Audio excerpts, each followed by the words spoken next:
সদৌ ছাত্ৰ সন্থাৰ আহ্বান নামে আমি সদৌ নগাঁও ছাত্ৰ সন্থাই আজি অসমৰ যি বানপানীৰ সমস্যা সেই বানপানীৰ সমস্যাটো দীৰ্ঘদিনীয়া সদৌ ছাত্ৰ দাবী জনাই আহিছে যে এই সমস্যা ৰাষ্ট্ৰীয় সমস্যা ঘোষণা কৰিব লাগে। কিন্তু অসম চৰকাৰ কেন্দ্ৰীয় চৰকাৰে এই সমস্যাটো আজিলৈকে তেওঁলোকে সমস্যা বুলি গ্ৰহণ নকৰিলে। তাতকৈ পৰিত্ৰাপৰ কথা কি হ'ব পাৰে? আমাৰ অসমৰ ৰাইজে অসম চৰকাৰখনক এটা কাৰণেই ভোট দিছিল, অসমীয়া খিলঞ্জীয়া মানুহৰ অস্তিত্ব জীয়াই থাকিব লাগিব, বানপানীৰ সমস্যাটো সোনকালে সমাধান হ'ব লাগিব। কিন্তু কেন্দ্ৰীয় চৰকাৰে আজিলৈকে এই কথা গুৰুত্ব নিদিলে আৰু কেন্দ্ৰীয় চৰকাৰে প্ৰশ্ন কৰিব বিচাৰে ৰাষ্ট্ৰীয় সমস্যা মানে কি? আমাৰ কথা এটাই, এই সমস্যাটো অকল অসম চৰকাৰে সমাধান কৰা বিষয় নহয়, কাৰণ যথেষ্ট পেকেজৰ প্ৰয়োজন। সেই পেকেজ বিহাৰক দিয়ে, আন ৰাষ্ট্ৰসমূহক দিয়ে, কিন্তু অসমক নিদিয়ে।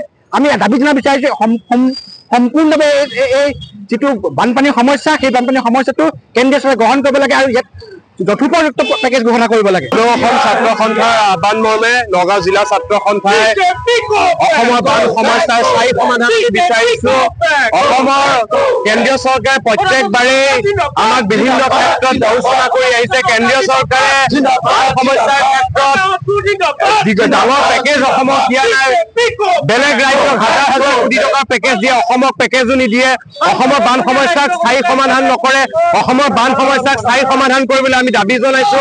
অসম চৰকাৰ কেন্দ্ৰীয় চৰকাৰক আমি এটা কথা স্পষ্টকৈ ক'ব বিচাৰিছো, অসমৰ বান সমস্যাৰ স্থায়ী সমাধান হ'বই লাগিব।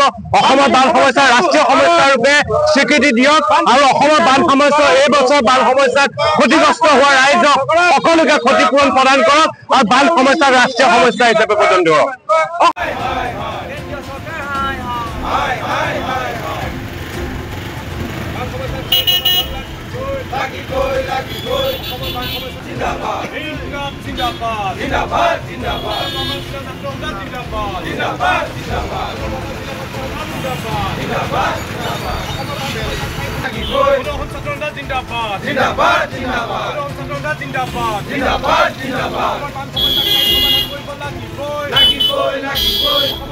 সমাধান লাগিবই, অসমৰ বান স্থায়ী সমাধান লাগিবই।